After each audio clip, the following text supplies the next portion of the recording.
de vida y también una oportunidad que nos da para reunirnos como hermanos y vernos y edificarnos mutuamente. Dios es bueno y misericordioso. Estamos aquí gracias a sus riquezas de gracia y gloria y compasión.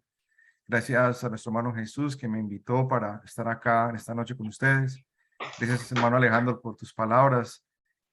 Sabes que también el aprecio es mutuo y por cada uno de los hermanos que están acá en esta sala y los que se nos están escuchando vía otros medios y redes sociales.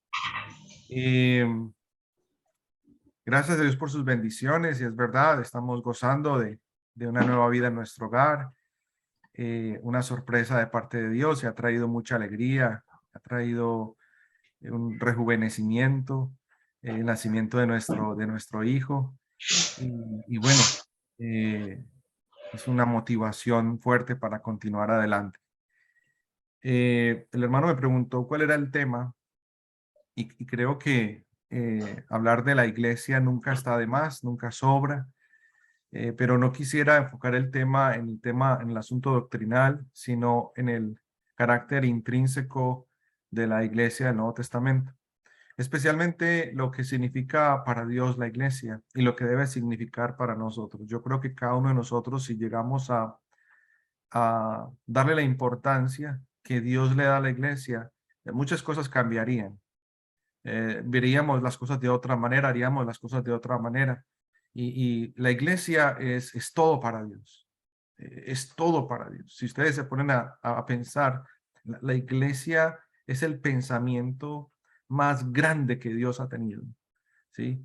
Y nos ha incluido a nosotros. Si lo más grande para Dios es la iglesia y sus esfuerzos diarios por 6.000 años, y antes de eso todavía la planeó, la profetizó, la estableció, la mantiene.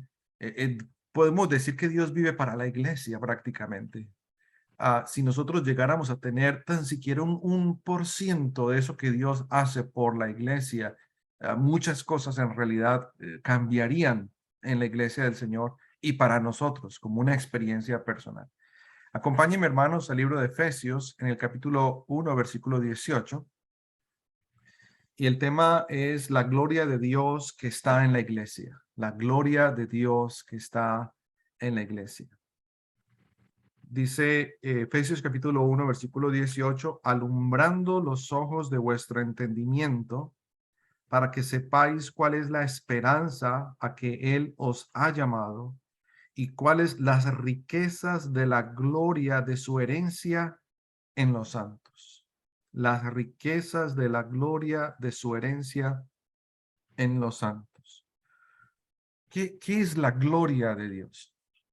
Bueno, sería muy difícil para mí en un poco de tiempo explicarles lo que es la gloria. Tendría que venirme desde el Antiguo Testamento y hablarles de lo que la palabra de Dios habla de su gloria, ¿sí? Pero en resumidas cuentas, la gloria es el estado de bienestar y de felicidad de Dios. ¿Cuán feliz es Dios? ¿Cuánto bienestar experimenta Dios? Absoluto, o sea, todo. Dios es feliz en el sentido más absoluto posible. Dios disfruta de la victoria en el sentido más estricto posible, es extremadamente posible. Dios es feliz en extremo. Dios es sumamente, habita en un ambiente celestial que nada le quita lo que él tiene. Y de ahí, hermanos, que él en el Antiguo Testamento, a través del profeta Isaías, dijo que él es Jehová. Dice Isaías capítulo 42, versículo 8. Isaías 42, 8. Y esto está hablando en el contexto de lo que estaba atravesando el pueblo de Israel, comparando la gloria de Dios con la gloria de los hombres en el enfoque de la idolatría. Y dice Isaías 42, 8, que ni aún el hombre puede limitar la gloria de Dios, a pesar de que cambia la gloria de Dios, como dice en Romanos 1. Pero dice Isaías 42, 8, yo Jehová, este es mi nombre, y a otro no daré mi gloria, ni mi alabanza a esculturas. A otro no daré mi gloria. ¿Sí? Sin embargo, podemos ver cómo es que él compartió su gloria con su Hijo Jesucristo mientras estuvo en la tierra. Jesús dice ahí en la oración, glorifica a tu Hijo con aquella gloria que tuve contigo antes de que el mundo fuese. Y lo glorificó al resucitarlo. Eso debe haber sido un momento de suma alegría. La resurrección de Cristo, podemos analizar desde la resurrección hasta la ascensión lo que ocurrió, ¿no? La entrada de Jesús al cielo después de la ascensión. La Biblia habla de esto y la suma alegría, ¿no? La gloria que experimentó el Señor Jesucristo al momento de su llegada al cielo, pero también, hermanos, esa gloria que él no comparte con los ídolos, que no comparte con nadie, él decidió compartirla con la iglesia.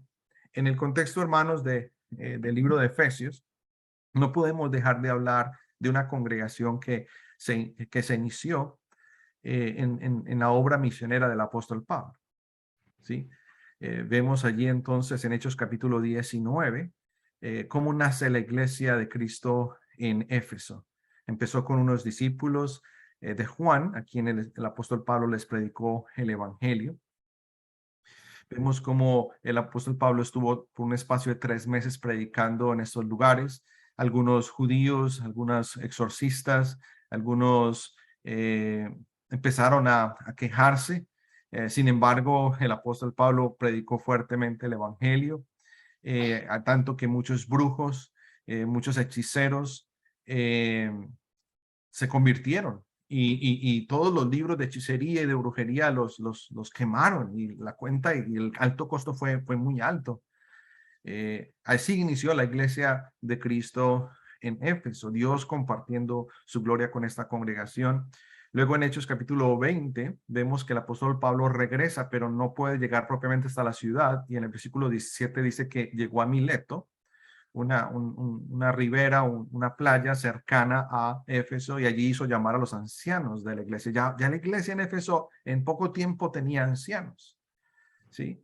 Y entonces vemos lo fantástico que el apóstol Pablo comparte con los ancianos, las responsabilidades que ellos tenían para con la iglesia. Era una iglesia grandemente bendecida y cómo es que ellos debían tener cuidado del rebaño de Dios y cómo ellos tenían que cuidarse a sí mismos y cuidar del rebaño, porque iban a venir lobos y entre ellos mismos se iban a levantar. Y estuvo allí exhortándoles, recordándoles cómo anteriormente había estado por 3 años también predicándoles, enseñándoles todo el consejo de Dios.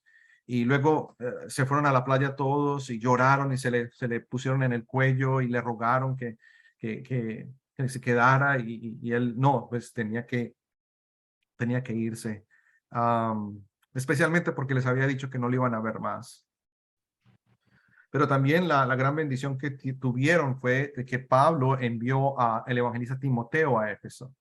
Y Efesios capítulo, primera de Timoteo capítulo 1, el versículo 1 al 3 menciona: por esta causa te dejé en Éfeso para que mandases a algunos a no predicar diferente evangelio. Toda la primera carta de Timoteo estaba en Éfeso, una gran bendición de Timoteo y de la iglesia recibir esta carta para darle continuidad al ancianado, porque allí están los requisitos de los ancianos, y poder recibir todas esas instrucciones que el evangelista iba a compartir con ellos.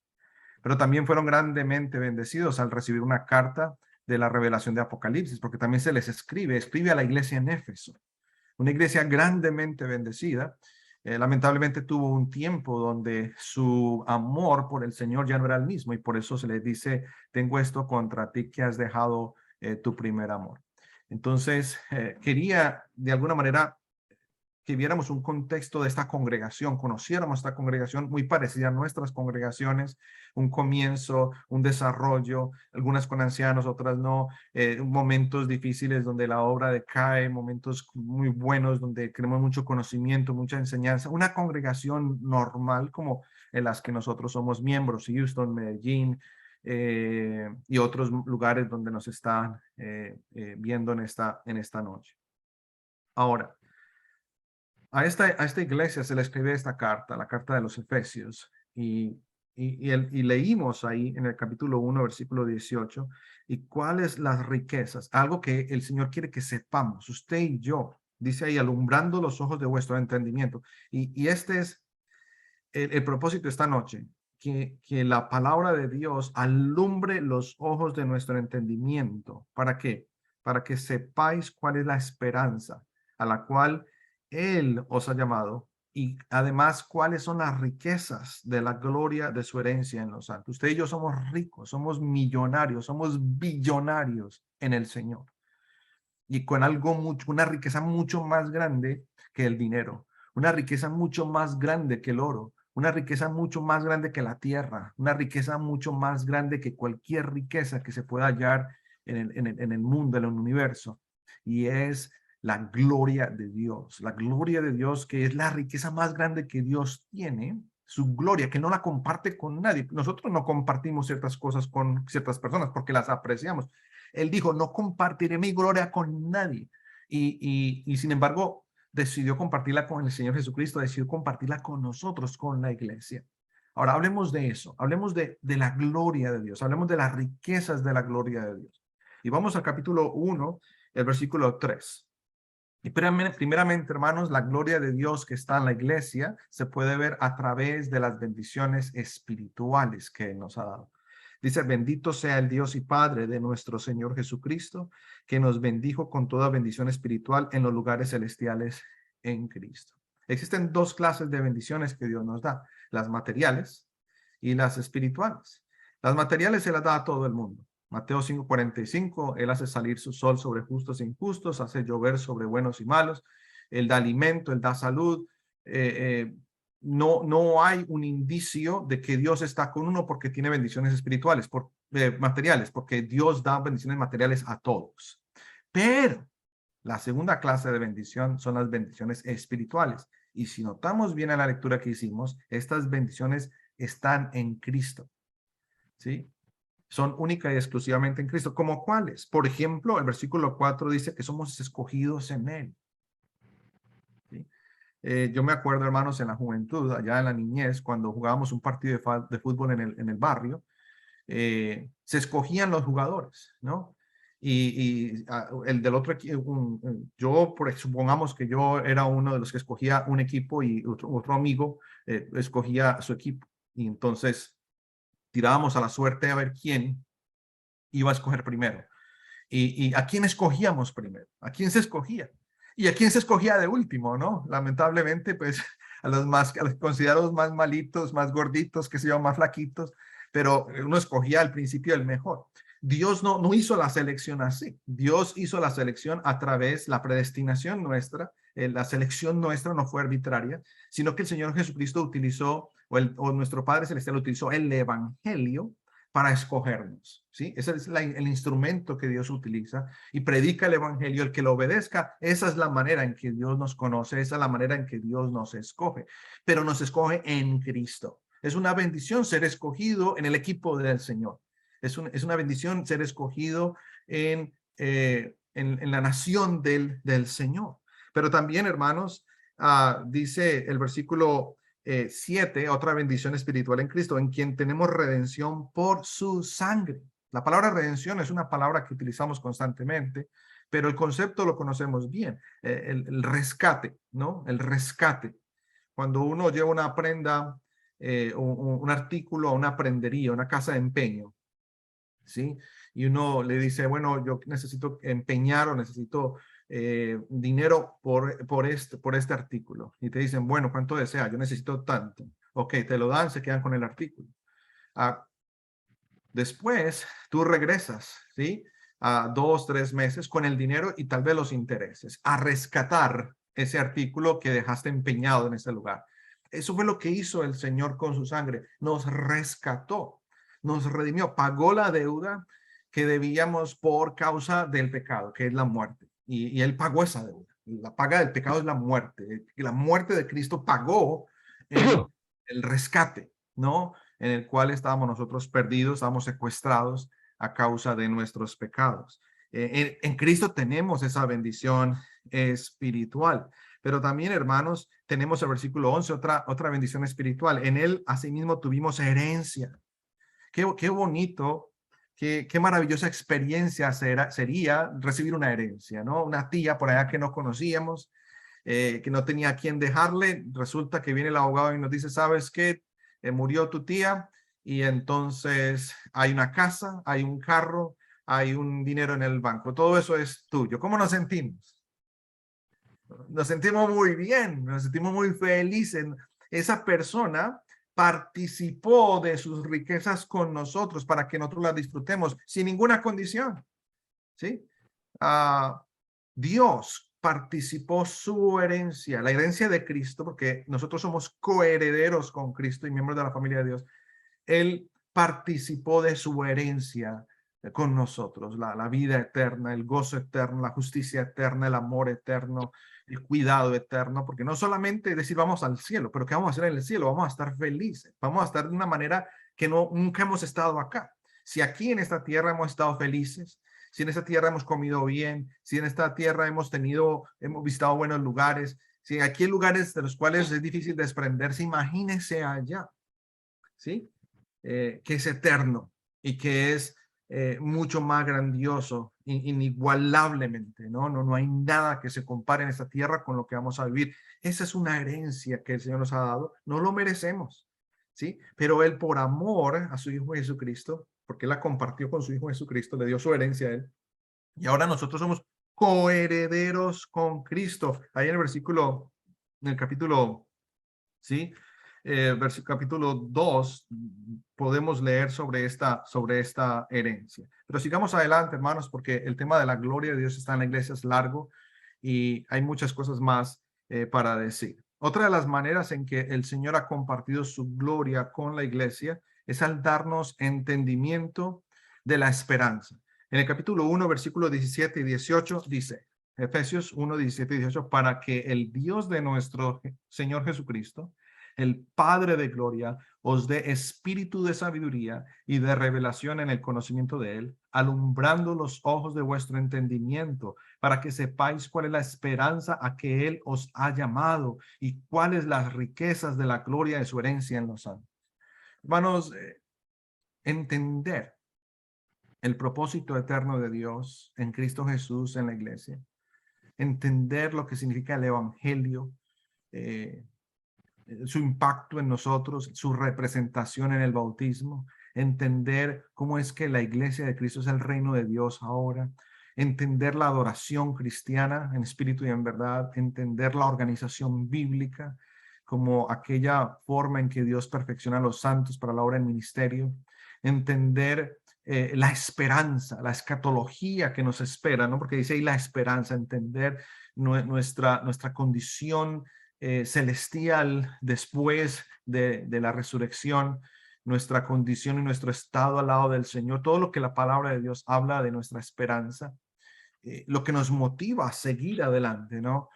Ese entendimiento nos lo ha dado Dios. Es una manera de comprobar y ser partícipes de la naturaleza divina de Dios, ser partícipes de lo que es Dios, de su gloria. ¿Sí? Debemos dar gracias, hermanos, a Dios porque sabemos lo que sabemos. Mucha gente no lo sabe. Mucha gente ni lo sabrá porque lo rechaza. Nosotros tenemos un conocimiento que Abraham deseó tener, que los profetas desearon tener. Ellos anhelaron, que los ángeles no lo anhelan ver y nosotros lo tenemos. ¿Sí? La gloria de Dios que está en la iglesia. Qué maravilloso es nuestro Dios, qué grande amor. A veces subestimamos eso, hermano, y por eso nos comportamos a veces como nos comportamos. Por eso necesitamos estudiar más de esto, estudiar más del propósito eterno de Dios en la iglesia, lo que significa para Dios la iglesia, para que nosotros también le demos la misma importancia, para que veamos las cosas del color que Dios las ve, ¿sí? Poniendo los ojos de Dios en nosotros para ver lo que tenemos cada primer día de la semana, cada semana que nos reunimos acá con nuestros hermanos. Eso es algo maravilloso, es algo que Dios diseñó desde antes de la fundación del mundo. No lo podemos entender, hermanos. Necesitamos comprender. Y esa es parte, hermanos, de la gloria de Dios, el entender la clase de esperanza que tenemos, entender el llamado que Dios nos ha hecho, entender la supereminente, grandeza de su poder para con nosotros, según el versículo 19. Pero sigamos adelante, hermanos. Ahí en el capítulo 2 también podemos ver otra manifestación de la gloria de Dios en la iglesia. Y el versículo 1 dice, y Él os dio vida a vosotros cuando estabais muertos en vuestros delitos y pecados. Dios ha mostrado su gloria, ha compartido su gloria con la iglesia porque nos ha dado vida después de haber estado muertos en nuestros delitos y pecados. El pecado se enseñorea del hombre, el pecado hace esclavo al hombre, el pecado solamente le lleva a un destino al hombre de destrucción. Sin embargo, en Cristo Jesús encontramos vida, ¿sí? Vida, vida en esta vida terrenal, porque empezamos a ver las cosas de una manera distinta, empezamos a disfrutar del ser humano, empezamos a disfrutar de nuestra propia vida, empezamos a disfrutar de nuestra inteligencia, empezamos a disfrutar de nuestras palabras, empezamos a disfrutar de lo que oímos, empezamos a disfrutar de la familia, porque empezamos a obedecer los mandamientos que Dios da a la familia, empezamos a disfrutar realmente de lo que es la vida, pero también la vida eterna. Sí, la vida eterna. Estamos probando un destello de lo que vamos a vivir en la eternidad, definitivamente. No podemos solamente esperar a disfrutar en el día final. Podemos empezar a disfrutarlo desde ahora. Desde ahora podemos, con la iglesia, con la familia, en nuestros trabajos, en cada una de las áreas donde nos movemos, al participar de la doctrina, al participar de la enseñanza que Dios nos da, estamos compartiendo, estamos probando y experimentando la gloria de Dios. Demos gracias a Dios por la vida que nos ha dado. Ya no somos lo que éramos, ¿sí? Ya no ofendíamos sin sentir remordimiento.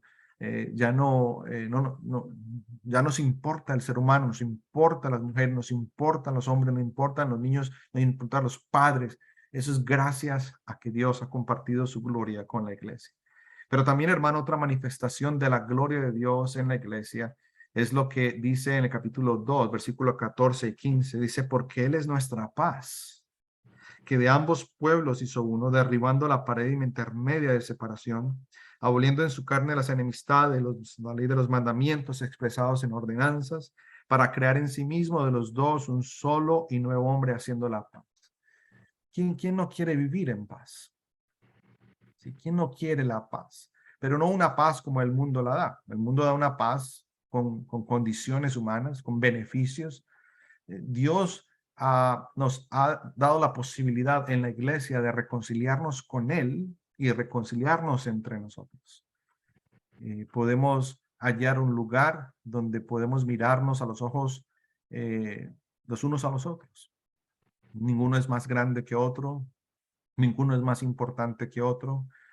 Podemos mirarnos prefiriéndonos para tratarnos bien y servirnos, pero nunca siendo superiores los unos a los otros.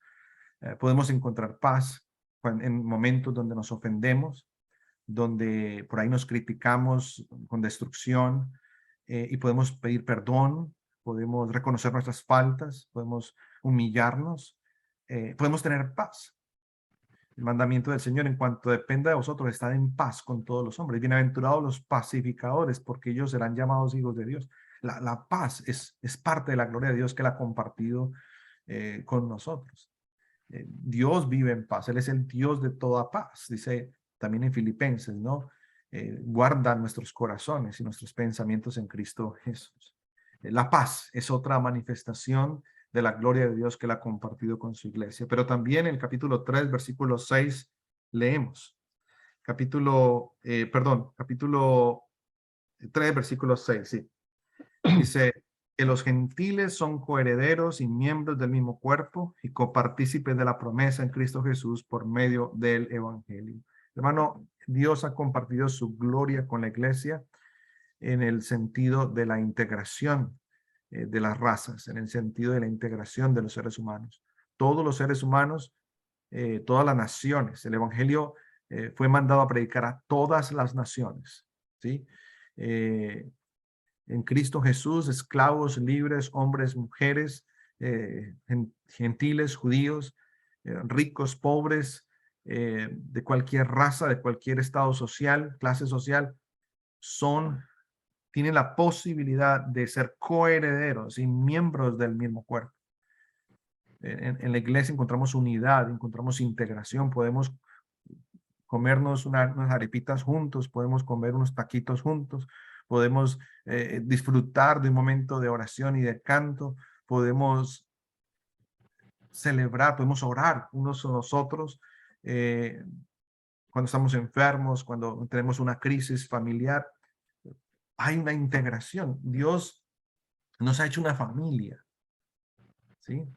Una familia donde Él es el Padre, donde tenemos un hermano mayor, donde tenemos como una madre que es el Espíritu Santo que nos dirige, y tenemos todos los hermanos y hermanas en Cristo Jesús. Donde quiera que vamos podemos encontrar hermanos y hermanas en Cristo. Usted va de vacaciones a cualquier parte del mundo y usted puede encontrar la iglesia del Señor. De pronto un poquito lejos, una hora y media de pronto, pero ahí puede encontrar la iglesia del Señor, si no es que está cerca. Él ha ayudado a que los seres humanos se integren mutuamente, y eso es parte de la gloria de Dios en la iglesia. Pero en el capítulo 3, versículo 18 y 19, podemos ver otra manera en que Él ha compartido su gloria con la iglesia. Y esta parte es muy importante. Dice, seáis, capítulo 3 de Efesios, versículo 18 y 19, seáis plenamente capaces de comprender con todos los santos cuál es la anchura, la longitud, la profundidad y la altura, y de conocer el amor de Cristo que excede a todo conocimiento, para que seáis llenos de toda plenitud de Dios. Hermanos, conocer el amor de Cristo. Y aquí se hablan en detalle 4 aspectos del amor de Cristo que podemos conocer. Primeramente, podemos comprender todos, ¿sí? No solamente el liderazgo, todos, incluso el hermano recién convertido. Dice, ¿cuál es la anchura? ¿Sí? Cuando uno llega a la playa y ve el ancho mar, Dios ama a todos, sin discriminación, sin acepción de personas. Esa es la clase de amor que tiene Dios. Dios ama al que es considerado por los hombres bueno y al que es considerado por los hombres malo. Dios ama a los niños, Dios ama a las mujeres, Dios ama a los hombres, Dios ama a los ancianos, Dios ama a los enfermos, Dios ama a todos. Esa es la anchura del amor de Dios, a diferencia del amor del hombre, que es un laguito. Nuestro amor es un laguito, porque muchas veces solamente amamos a los que nos aman, ¿sí?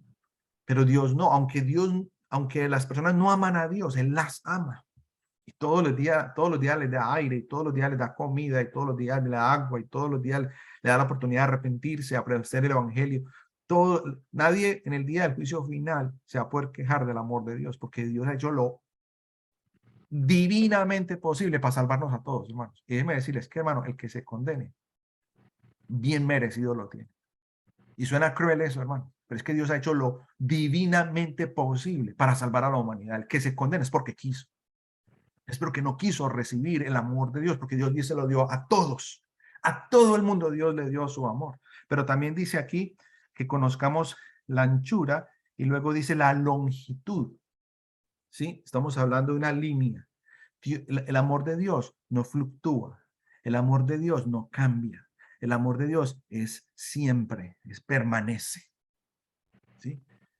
Si usted hoy se siente amado por Dios, porque a lo mejor usted dijo, yo oré hoy, estudié la palabra, prediqué el evangelio a alguien, usted llegó satisfecho a la casa de su trabajo, hoy yo creo que más o menos me comporté como bien, de acuerdo a la vocación que Dios me dio. Oh, Dios me ama mucho. Pero supongamos que un día llega del trabajo y usted dice, no, hoy y perdí la paciencia con el patrón, con el compañero, se me salió una mala palabra aquí, mire una mujer, qué sé yo, no, Dios no me ama. No, hermanos, el amor de Dios no se comporta de acuerdo a nuestras acciones.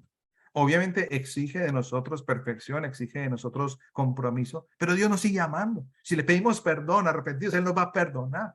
El amor de Dios no deja de ser. ¿Sí? Esa es la longitud del amor de Dios. Permanece. Dios no deja de amar. Pero también, hermanos, la profundidad del amor de Dios. Es decir, Dios descendió de su estado celestial, en la luz inaccesible en la cual habita, y se vino a morar con los hombres, hasta nació en un pesebre, en un potrero, ¿sí? Allá vino a nacer y estuvo con los pecadores y le tocó comer y le tocó aguantar hambre y le tocó sudar y le tocó, le tocó sufrir todo lo que un ser humano puede sufrir y más todavía. Porque, hermanos, ser Jesús no debe haber sido fácil. No debe haber sido fácil. Imagínese Jesús llegando a su barrio y que la gente sepa lo que hacía Jesús.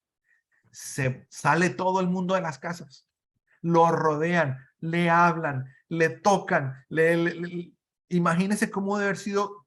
Pues si a mí me tocan aquí, hermanos, unos 10 segundos, no hay problema, pero imagínese 1 hora, 2 horas, cómo termina uno por la noche, magullado, uno termina molido, ¿sí? Gente hablándole, gente le gritándole, ayúdame, Señor, y aquí y allá. Los días de Jesús debían haber sido tremendos, hermanos, tremendos. En ese mundo, a ese mundo es que el Señor, y no era cualquier clase de gente que lo tocaba, era toda clase de gente, impura, leprosa, enferma. De haber sido muy complicado ser el Señor, muy difícil. En una ocasión Jesús le dijo a sus discípulos, alguien me tocó. Y los discípulos como que se rieron. Señor, ¿cómo que alguien te tocó? Si todo el mundo te está tocando. Era así la vida del Señor. No debe haber sido fácil ser el Señor. Esa es la profundidad del amor de Cristo. Pero también la altura del amor de Cristo. ¿Y qué significa la altura? Que el amor de Dios no quiere que nos quedemos aquí, sino que nos vayamos allá a las mansiones con Él. Esa es la clase de deseo que Dios tiene para con nosotros. Quiere llevarnos con Él, ¿sí? Quiere que estemos donde Él está. No a cualquier costo, al costo de la muerte de Cristo, al costo de nuestra conversión y nuestra fidelidad, ¿sí? De mantenernos en esa salvación. ¿No es esto la gloria de Dios, hermanos? El amor de Dios. Es una participación de la gloria de Dios. Hermano, mucho más para decir sobre este asunto, pero no quiero irme sin terminar. ¿Qué vamos a hacer ahora con la gloria de Dios? ¿Sí? Ya hablamos de la parte de Él. Ahora toca mi parte, mi responsabilidad con la gloria de Dios. Dice en el capítulo 4, versículo 17, esto pues digo y requiero en el Señor, que ya no andéis como los otros gentiles que andan en la vanidad de su mente. ¿Sí? Hermano, ya no podemos seguir viviendo como si no ocurriera nada, como si todo fuera lo mismo, porque lo sabemos, no es lo mismo. No solamente lo sabemos, lo hemos experimentado, lo hemos vivido desde el momento de nuestra conversión. No podemos volver atrás, no podemos hablar como hablábamos, no podemos pensar como pensábamos, no podemos vivir como vivíamos, no podemos estar escuchando y viendo las cosas que veíamos y escuchábamos antes. Necesitamos, hermanos, tener un compromiso con la gloria de Dios, andar dignamente del llamado, ¿sí? No podemos vivir en la inmoralidad que ellos viven, no podemos vivir en el viejo hombre, sino revestirnos del nuevo. Un buen uso del lenguaje, según el versículo 29. Pero también, hermanos, otro compromiso con la gloria de Dios está en el capítulo 5, y es vivir en luz. ¿Sí? Dice el capítulo 5, versículo 8, porque en otro tiempo erais tinieblas, mas ahora sois luz en el Señor, andad como hijos de luz. ¿La luz para qué sirve? Para resplandecer. Todo se maneja con luz. Nosotros no pudiéramos estar viéndonos unos a otros sin la luz. Mire todo lo que hace posible la luz. Y eso estamos hablando de la luz física. Ahora la luz espiritual. Alumbrar, al perdonar, alumbrar, al saber cómo responder, al alumbrar, al tener misericordia y compasión y entender las inmadureces de nuestros hermanos y no quejarnos. andar en luz. Hay muchas cosas que se pueden mencionar allí. Dice el versículo 8, porque en otro tiempo eras tinieblas. El versículo 9, porque el fruto del Espíritu es toda bondad, justicia y verdad, comprobando lo que es agradable en el Señor. Hermanos, tenemos un compromiso con la luz. Esa es nuestra empresa. Esa es nuestra empresa de electricidad. ¿Cómo es de feo quedarse sin luz? ¿Sí? Imagínense si nos quedamos sin luz, nuestras obras, porque Jesús dice que la luz son nuestras obras, allá en Mateo capítulo 5, así alumbre vuestra luz delante de los hombres y vean vuestras buenas obras y glorifiquen a vuestro Padre que está en los cielos. Nuestra manera de responder, de mirar, de hablar, de conducirnos. Es una responsabilidad que tenemos con la gloria de Dios. Pero otra responsabilidad que tenemos con la gloria de Dios es el sometimiento. Dice el capítulo 5, versículo 21 en adelante. Sometimiento al Señor primeramente, ¿sí? Versículo 21. Someteos unos a otros en el temor de Dios, someternos a la iglesia, a la hermandad, someternos a los principios y a los mandamientos en el hogar. Las hermanas están sujetas de verdad, no un supuesto, hermano, no una teoría. Las hermanas tienen que estar sujetas a los esposos. Si no pueden, aquí hay un término que utilizan los hermanos, muchos hermanos le llaman a otros que mandilones, que hacen lo que las mujeres les dicen. Y a veces se burlan de eso. Bueno, puede pasar un momento dado, hay una conversación, que se rían y todo eso, pero no hay nada gracioso en que las mujeres no estén sujetas a los esposos, que las mujeres estén decidiendo por los esposos, que las mujeres estén pasando por encima de la autoridad de los esposos. Eso no debe ser, eso no agrada al Señor, eso no es un compromiso con la gloria de Dios, con todo lo que Dios nos ha hecho, nos ha dado. Las mujeres eh, estén sujetas a ellos en el Señor, lo concerniente al Señor. Si los esposos les están diciendo que pequen o que no obedezcan a Dios, eso es otra cosa. Primeramente obedecemos a Dios que a los hombres. Pero si sus esposos son cristianos, si sus esposos están tratando de vivir una vida bien delante del Señor, sujétense, estén en silencio, apóyenlo. Y si se equivoca, apóyenlo y sigan para adelante. Pero no pueden estar quejándose y desanimando a los esposos para que no sean ancianos, para que no sean diáconos, para que no cumplan su ministerio en el Señor. No, ni desautorizándolos delante de los muchachos, delante de los niños, no. Hay que hacer que los muchachos respeten a sus papás. No, hermanas, eso no debe de ser.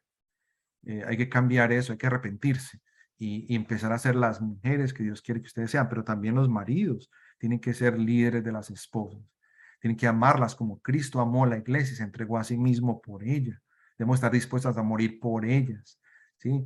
Nada de estar mirando otras mujeres, nada de sustentar otras actividades, no. La mujer debe estar en el trono de nuestro corazón. Y ellas deben sentirse únicas, deben sentirse especiales. Debemos tratarlas con dulzura, no con aspereza. Debemos hablar con ellas, tratarlas como a vasos más frágiles, como a coherederas de la vida, para que nuestras oraciones no tengan estorbo, perdón. Y también el capítulo 6, versículo 1, la responsabilidad con la gloria de Dios de parte de los hijos. ¿Sí? Los hijos debemos obedecer en el Señor a los padres. Debemos honrarlos con dinero, debemos honrarlos con respeto. Muchos padres hoy en día están sencillamente esperando jubilarse para mirar cómo sostenerse el resto de su vida cuando no puedan trabajar. ¿Y los hijos qué? No dice la Biblia, herencia de Jehová son los hijos. Nosotros como hijos debemos honrar a nuestros padres. De nuestro salario sacar una porción, no solamente para el Señor, para nosotros, sino también para los padres. Hay que ayudar a los padres, ¿sí? Hay que honrarlos con nuestros bienes y reconocer todo lo que ellos hicieron con nosotros. También los padres tenemos responsabilidad para con los hijos, instruirlos en el camino y la amonestación del Señor. Aunque se vayan de la casa, está bien, ya no podemos mandarles a hacer cosas, pero podemos aconsejarlos, podemos orar por ellos. Pero en la casa también, haciendo devocionales con ellos. Vamos en el carro, vamos en el autobús, vamos caminando en bicicleta, hablarles del Señor. Cuando están viendo televisión y pasan dos hombres besándose, dos mujeres besándose, explicarle qué es lo que está pasando. No es que vamos a pasar, pasemos eso. No, eso ya lo están viendo nuestros muchachos. Ellos ya saben qué está pasando en sus colegios. ¿Qué necesitamos? Hacer un alto y decirles, ¿saben por qué pasa eso? Y explicarles con la palabra de Dios qué es lo que Dios dice en su palabra sobre la homosexualidad, sobre las drogas, sobre el alcohol. No nos escandalicemos, hermanos. Sencillamente tenemos esto que Dios nos ha dado para darle claridad a los muchachos y enseñarles qué es lo que dice la palabra de Dios con respecto a esas cosas. Entonces, dice ahí el capítulo 6, versículo 4, no provoquéis a ir a vuestros hijos, sino disciplinarlo en la disciplina y amonestación del Señor. Otra responsabilidad que tenemos, hermanos, con la gloria de Dios, es siendo buenos trabajadores en nuestros lugares de laburo, donde tenemos el pan de cada día. No debemos, dice el capítulo 6, versículo 5, siervos, obedeced a vuestros amos terrenales con temor y temblor, con sencillez de vuestro corazón, como Cristo. Hermano, no nos quejemos del patrón, ¿sí? No nos quejemos del trabajo, porque el trabajo es una bendición de Dios. Es duro, hay que levantarse, hay que dedicar todo el día, estar todo el día, pero no conviene quejarse, ni hacer las cosas a regañadientes, ni siendo contestones y respondones, y pensamos que tenemos derechos, y no, porque cuando vamos a trabajar, dice, siervos, obedeced a vuestros amos terrenales con temor y temblor, con sencillez de vuestro corazón, como a Cristo. ¿Qué tal que Cristo fuera nuestro patrón? ¿Cómo iríamos nosotros? Llegaríamos temprano, fuéramos los últimos en irnos. Sí, Señor. Y responderíamos, ¿por qué? Porque es el Señor. Dice aquí como al Señor. Esa persona es un incrédulo y a lo mejor me está tratando mal, pero yo digo, yo debo servirlo como a Cristo. ¿Sí? Entre tanto, Él no ponga en jaque la fidelidad mía con Dios, yo le voy a servir como si Él mismo fuera el Señor Jesucristo. Porque eso me lo manda Cristo. Yo tengo una responsabilidad con la gloria de Dios. Es que no tengo una responsabilidad por un cheque que me están dando. Es una responsabilidad con Dios, porque Él ha compartido su gloria con nosotros. Y finalmente, hermano, necesitamos capítulo 6, 10 al 20, prepararnos para defender la gloria de Dios. ¿Y cómo se defiende la gloria de Dios? Con la armadura de Dios. ¿Sí? Dice ahí el versículo 13, por tanto, tomad toda la armadura de Dios para que podáis resistir en el día malo y habiendo acabado todo, estar firme. Ya ustedes conocen la armadura de Dios, tal vez en otra ocasión otro hermano o ya lo han presentado acá. Ustedes saben de lo que habla la Biblia con respecto a la verdad, la justicia, el evangelio de la paz, la fe, la salvación, la palabra de Dios, la oración. Cuando nos vestimos con esta armadura, nos estamos preparando para defender la gloria de Dios. Dios los bendiga, hermano. Amén. Amén, hermano. Amén. Gracias, hermano. Amén, amén. Hermano, gracias por su prédica, hermano. Hermano Jaramillo, yo quisiera hacer un comentario sobre esto, ¿se puede?